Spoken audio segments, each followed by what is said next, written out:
Hello, Akakeek family. I am here with Miss Federhall. Hi, Miss Federhall. Hey, Miss Freeman.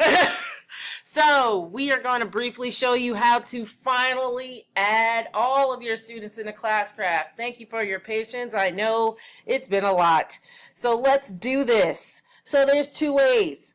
So, you can manually enter your students by typing in their names, or you can just give them the class code.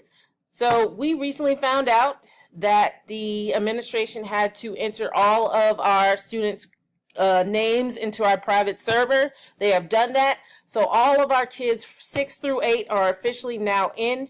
So you can easily, everybody's connected. So you do not need a teacher's code again. You do not need a teacher's code at all from anyone else. And this is how we're going to do it. So, Miss Federhall, give me a name. Okay, Zaria Armstrong. Okay, so we already picked the desired class she wanted to do. She's going to do Zaria Armstrong. So this is the first way. I just type in her name.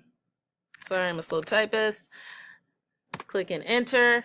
Zaria Armstrong pops up. I click on her. Notice how it's shared with 2 other teachers. Add student. There she is, right there. Let's drag her into the second team, okay? If we want to, and then I click finish. If there's another way, and it's a simpler way. Do you see this other one that says other ways to add students?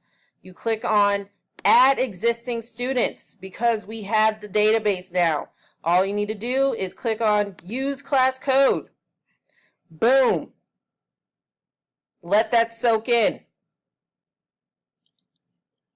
Class code. You let the students type in the class code for the mod or section you want them for. Then they click, you press continue, and all the kids will pop up here. That's it. You're welcome. Awesome.